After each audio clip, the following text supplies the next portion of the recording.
महसूस किया है कि कुछ दिनों में आपकी प्रार्थना जैसे आसमान को छू लेती है और कुछ दिनों में वही पूजा, वही मंत्र जैसे कहीं अटक जाती है? क्या सच में भक्ति कम हो जाती है या फिर कोई अदृश्य शक्ति आपके और महादेव के बीच खड़ी होती है?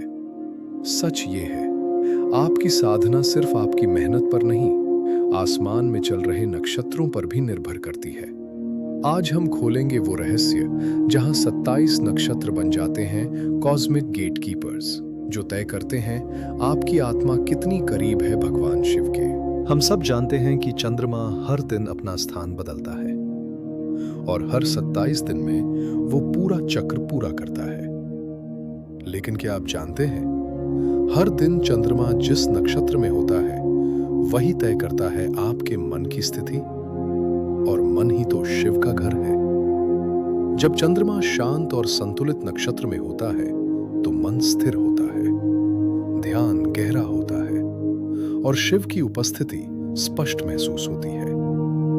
लेकिन जब चंद्रमा अशांत नक्षत्र में होता है तो मन भटकता है और साधना भारी लगती है। यही कारण है कि आपकी आध्यात्मिक यात्रा कभी तेज तो कभी धीमी लगती है। शिव पुराण में कहा गया है, महादेव समय और अंतरिक्ष से परे हैं, लेकिन उनकी ऊर्जा हर पल ब्रह्मांड में प्रवाहित होती है। नक्षत्र उसी ऊर्जा के द्वार हैं। कुछ नक्षत्र ऐसे होते हैं जहां शिव की ऊर्जा सबसे अधिक सक्रिय होती है। आर्द्रा नक्षत्र, शिव का रुद्र रूप मृगशिरा, खोज और ध्यान की ऊर्जा। श्रवण, सुनना, ज्ञान ग्रहण करना। इन दिनों में अगर आप ओम नमः शिवाय का जाप करते हैं तो उसका प्रभाव कई गुना बढ़ जाता है। कभी आपने सोचा है कि आप रोज एक ही समय पर पूजा करते हैं, फिर भी हर दिन अनुभव अलग क्यों होता है? क्योंकि आप घड़ी से नहीं, ब्रह्मांड की लय से जुड़े हैं। जब आपकी साधना नक्षत्रों की ऊर्जा के साथ अलाइन होती है तो ध्यान एफर्टलेस हो जाता है, और जब नहीं होती तो आपको लगता है जैसे कुछ मिसिंग है। अभी इस समय में ग्रहों की स्थिति एक खास अवसर बना रही है। चंद्रमा की चाल और कुछ प्रमुख नक्षत्रों का संयोजन एक ऊर्जा का द्वार खोल रहा है।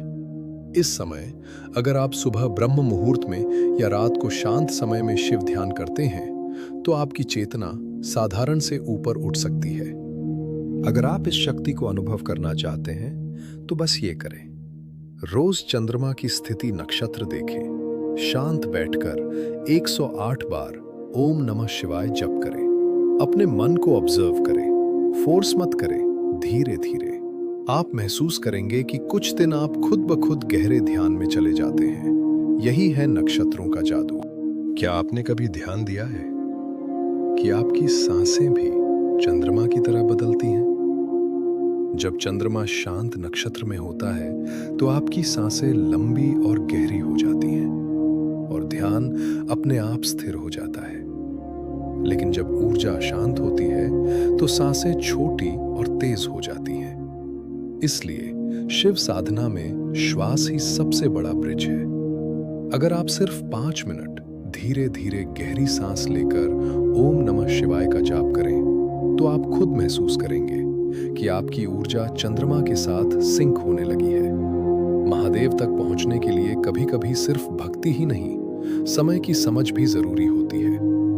जब आप ब्रह्मांड की लय के साथ चलते हैं तो साधना संघर्ष नहीं, एक सहज यात्रा बन जाती है।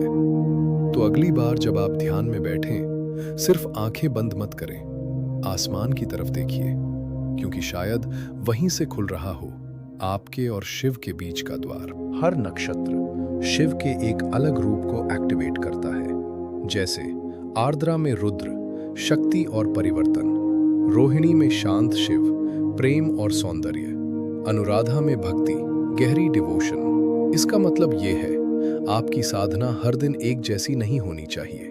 जिस दिन जैसा नक्षत्र, वैसी ही भावना से शिव को याद करें। यही है असली कॉस्मिक अलाइनमेंट। कभी अचानक मन शांत हो जाता है या बिना वजह ध्यान करने का मन करता है। ये कोई कोइंसिडेंस नहीं है, ये नक्षत्रों का सिग्नल है कि अभी द्वार खुला है। लेकिन हम क्या करते हैं? हम उसे इग्नोर कर देते हैं, मोबाइल में उलझ जाते हैं या कहते हैं बाद में करेंगे, और वही मोमेंट निकल जाता है। आर्द्रा नक्षत्र, इसे कहा जाता है शिव का सबसे शक्तिशाली द्वार। इस दिन शिव का रुद्र रूप सक्रिय होता है। अगर इस दिन आप ध्यान करते हैं तो आपके अंदर की नेगेटिविटी तेजी से टूटती है। हाँ, थोड़ा हैवी लग सकता है, लेकिन उसके बाद जो शांति आती है वो अलग ही लेवल की होती है। सबसे बड़ी गलती क्या है? हम सोचते हैं कि रोज एक ही तरीके से पूजा करना ही सही है, लेकिन सच ये है, ब्रह्मांड कभी एक जैसा नहीं रहता। तो आपकी साधना कैसे एक जैसी हो सकती है? अगर आप नक्षत्रों के अनुसार अपनी साधना को थोड़ा एडजस्ट करें तो रिजल्ट कई गुना बढ़ जाता है। शिव कहीं बाहर नहीं है, वो आपके मन में है, और मन को कंट्रोल करता है चंद्रमा। इसलिए जब चंद्रमा सही स्थिति में होता है तो आपका इनर कैलाश जाग जाता है, और वही असली ध्यान है जहां आप शिव को महसूस करते हैं, ना कि सिर्फ इमेजिन। कुछ खास पल होते हैं जब दुनिया और दिव्यता के बीच का पर्दा पतला हो जाता है। इन्हें कहते हैं थिन वेल मोमेंट्स। ये वही समय है जब आपकी एक छोटी सी प्रार्थना भी सीधे शिव तक पहुंचती है, और ये पल नक्षत्रों के अनुसार आते हैं।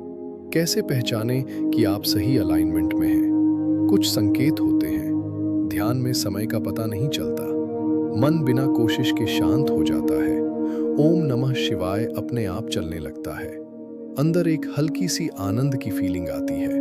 अगर ये हो रहा है तो समझ जाइए आप सही द्वार पर हैं। अगर आप इस ज्ञान को प्रैक्टिकल बनाना चाहते हैं तो ये छोटा सा रिचुअल करें। सुबह या रात आसमान की तरफ देखें, 108 बार मंत्र जाप, 5 मिनट साइलेंस में बैठें, बस इतना ही, लेकिन कंसिस्टेंसी और अवेयरनेस के साथ करें। आप अकेले नहीं साधना कर रहे, पूरा ब्रह्मांड आपके साथ है। नक्षत्र, चंद्रमा और शिव की ऊर्जा सब मिलकर आपको गाइड कर रहे हैं। बस आपको करना क्या है? सुनना, समझना और सही समय पर खुद को खोल देना। क्योंकि जब आप ब्रह्मांड की लय में बहते हैं तो आप सिर्फ ध्यान नहीं करते, आप शिव बन जाते हैं। अगर आप ऐसे और रहस्यमयी आध्यात्मिक ज्ञान चाहते हैं तो चैनल को सब्सक्राइब करें और कमेंट में लिखें ओम नमः शिवाय। हर वीडियो आपके ध्यान को एक नई गहराई देगा।